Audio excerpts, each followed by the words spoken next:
I want to show you a couple more fun parts of the speech, believe it or not.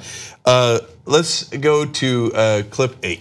We have ended the war on American energy, and we have ended the war on beautiful, clean coal.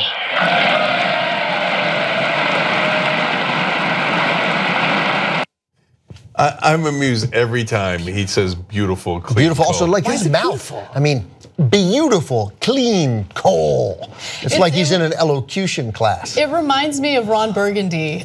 Yes. In Anchorman, Totally, right yeah. before going on it. That's on right, air. yeah. How now, brown cow? Yeah.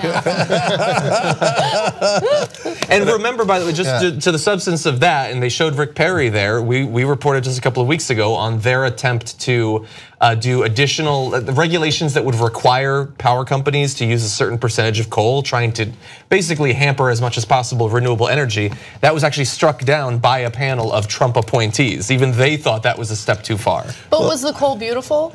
I don't know how beautiful it Can we was. fact check that? Of course, my favorite clip is when Trump comes out and says, then you clean coal. They take this coal out and then they clean it. Oh, yeah. So, by the way, there was The Human Torch was denied a bank loan. Couldn't remember, I had to look it up. So, there was 3 words he said there, Burgundy style. One he got right, the other 2 he didn't. The word of the day was reciprocal. Reciprocal. And man, he punched it. He paused, he's like, reciprocal. And so, but he got that one right. Then he was talking about ethnicities, races, and he got the creed, and he said queed, which sounds vaguely dirty. Yeah. And then instead of addiction, he said ediction. We got a terrible problem of ediction going on here. And now I want to show you one last clip, video 9.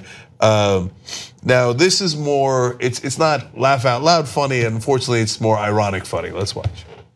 And we celebrate our police, our military, and our amazing veterans as heroes who deserve our total and unwavering support.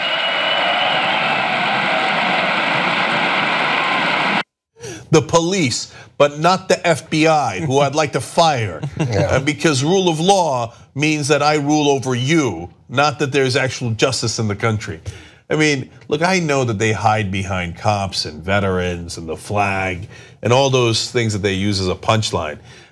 Meanwhile, cop killer bullets are still out there because the NRA won't let the Republicans vote against it, etc.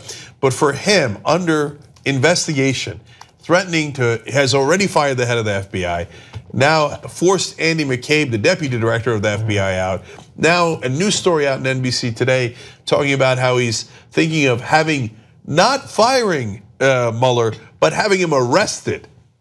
So for him to talk about the rule of law when he is willing to obstruct justice, that significantly is greatly ironic. And on that, it's amazing how I always, I thought growing up that the Republicans are always going to be those who, regardless of their policies, like they hide behind the cops and the military the most, and that will always be this tight thing.